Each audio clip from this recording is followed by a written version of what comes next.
Pemirsa, Presiden Republik Indonesia Prabowo Subianto tiba di Bandara Brussels, Belgia pada Sabtu waktu setempat. Kunjungan ke Brussels, pemirsa, merupakan rangkaian lawatan diplomatik ke kawasan Eropa.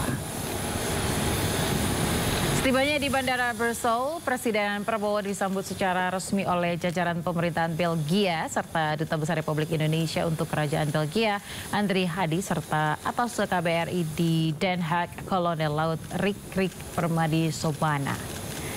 Selama di Brussels, pemirsa, Presiden dijadwalkan bertemu dengan sejumlah pemimpin lembaga tinggi Uni Eropa, yakni Presiden Komisi Eropa Ursula von der Leyen, serta Presiden Dewan Eropa Antonio Costa. Pertemuan tersebut akan difokuskan pada penguatan strategis antara Indonesia dan Uni Eropa. Selain itu, Presiden juga direncanakan bertemu dengan Raja Belgia, Philip, di Istana Laeken. Wow, kamu siapa namanya?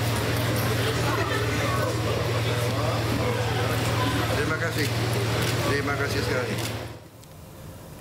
Menko Perekonomian Erlangga Hartarto kembali mengadakan pertemuan dengan petinggi EEC. Pertemuan ini, pemirsa, merupakan kelanjutan dari kerjasama ekonomi Indonesia dan negara-negara Eurasian Economic Union. Salah satu yang akan dibahas itu terkait dengan EU SEPA. Nah, EU SEPA ini kita sudah berunding masuk ke tahun ke-10, lebih dari 19 putaran.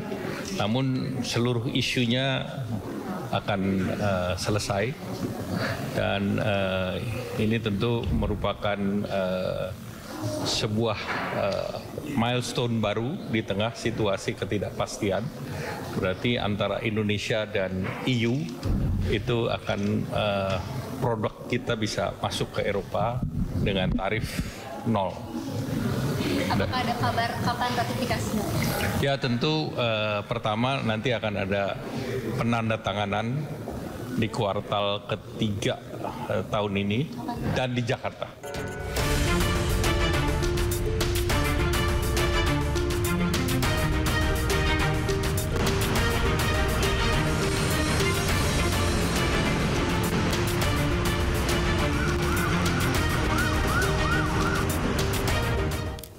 Pemirsa, saat ini kita simak pantauan arus lalu lintas dan kami telah terhubung dengan Brigadir Treslinda dari NTMC Polri yang kini berada di kawasan Ragunan, Jakarta Selatan. Baik, bagaimana pantauan lalu lintas dari tempat Anda melaporkan? Silakan.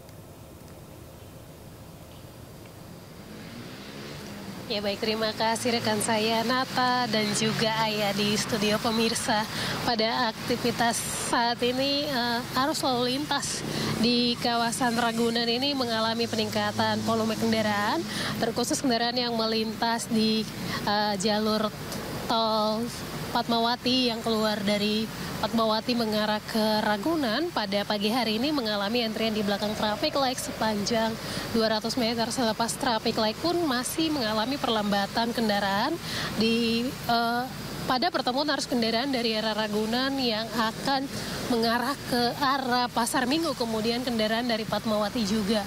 Tentunya kami harapkan Anda untuk bersabar dalam menunggu antrian di traffic light. Kemudian memang kawasannya juga ramai dengan aktivitas masyarakat yang berlalu lalang, baik yang melakukan kegiatan olahraga pagi yaitu lari pagi maupun menggunakan sepeda untuk olahraga pagi di median jalan. Hal ini juga perlu jadi perhatian terutama bagi pengendara roda 2 untuk menjaga batas kecepatan kendaraan Anda dengan kendaraan lain serta jaga jarak aman kendaraan Anda.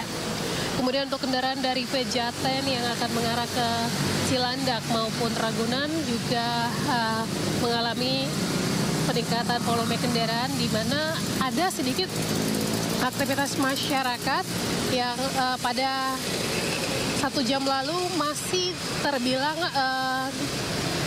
cukup kurang, namun untuk saat ini mengalami peningkatan di mana terjadi 20% daripada kegiatan di pagi hari. Untuk itu bagi para pengguna jalan tentunya untuk menjaga batas kecepatan kendaraan Anda serta bersabar dalam menunggu antrian kendaraan. Kemudian untuk kendaraan dari arah Ragunan yang akan mengarah ke Pasar Minggu saat ini masih dalam keadaan ramai dan lancar, di mana kecepatan kendaraan di kawasan ini dapat melaju dengan kecepatan normal 40 sampai dengan 60 km per jam. Tentunya prediksi kami peningkatan volume kendaraan ke arah Pasar Minggu ini akan terjadi pada waktu arus balik di sore hari nanti. Kemudian memang Ragunan ini merupakan jalur wisata sehingga aktivitas masyarakat Jakarta yang akan mengarah ke Ragunan ini akan terus mengalami peningkatan volume kendaraan hingga pukul 2 siang nanti. Kemudian untuk kendaraan yang akan kembali ke kota-kota di sekitar Jakarta ini pada pukul 3 sore akan terjadi arus balik. Tentunya bagi para pengguna jalan untuk selalu berhati-hati, utamakan selalu keselamatan dalam berlalu lintas. Kami juga menginformasikan bahwa pasca ditetapkan pencanangan Hari Keselamatan pada tanggal 9 September, maksud kami 19 September nanti, Korlantas Polri saat ini akan menggelar operasi Patuh yang akan digelar pada tanggal 14 hingga tanggal 27 Juli selama 14 hari. Dan operasi Patuh ini bersifat preemptif, preventif, dan juga penegakan hukum bagi pengendara yang berpotensi mengakibatkan kecelakaan. Misalnya, melawan arus, tidak menggunakan helm standar SNI, maupun berkendara di bawah pengaruh minuman keras. Tentunya hal ini akan menjadi perhatian bagi para pengguna jalan, maksud kami anggota kami yang berada di lapangan. Untuk itu kami harapkan Anda untuk selalu tertib dengan mematuhi rambu serta marka jalan yang ada, kemudian gunakan selalu helm standar SNI bagi pengendara roda 2 dan pengendara roda 4 untuk selalu menggunakan safety belt.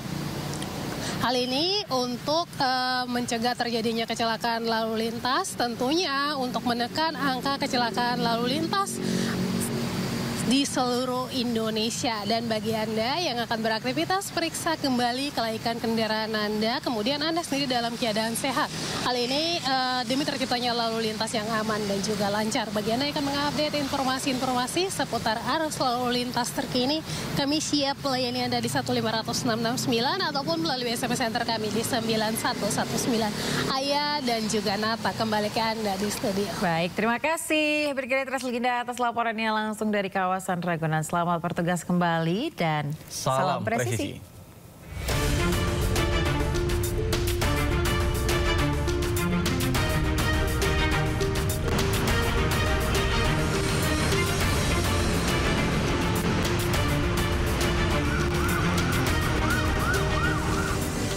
Kebakaran lahan gambut terjadi di 2 lokasi di Palangkaraya, Kalimantan Tengah.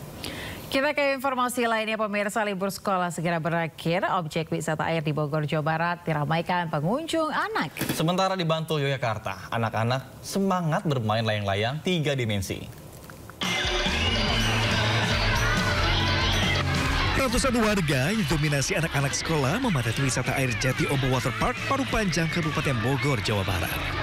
Di masa libur panjang yang akan segera berakhir, pengunjung anak memadati semua jenis kolam, juga beragam wahana seperti ember tumpah dan juga perosotan. Tak hanya warga Bogor, warga dari luar daerah juga sengaja datang untuk berwisata bersama keluarga. Mengingat udara yang segar dan harga tiket murah hanya Rp25.000 per orangnya. Berenang, wisata di hari libur Bu ya? Iya, betul. Masih bawa anak sini? Keluarga. Oh, buat keluarga. Ibu baru pertama kali apa gimana? Pertama kali. Oh, terus Ibu di sini sering apa gimana? Apa? Sering apa gimana? Sering. Baru ini. Baru pertama? Iya. Nah, Ibu ngelihat seperti ini, momen liburan seperti apa Bu? Menurut Ibu? Rame, lumayan rame tempatnya. Oh, terus? Tiketnya buat anak-anak lah, ngajak liburan ke sini. Ya, harga tiket berapa Bu biasanya Bu? Termasuk murah ya?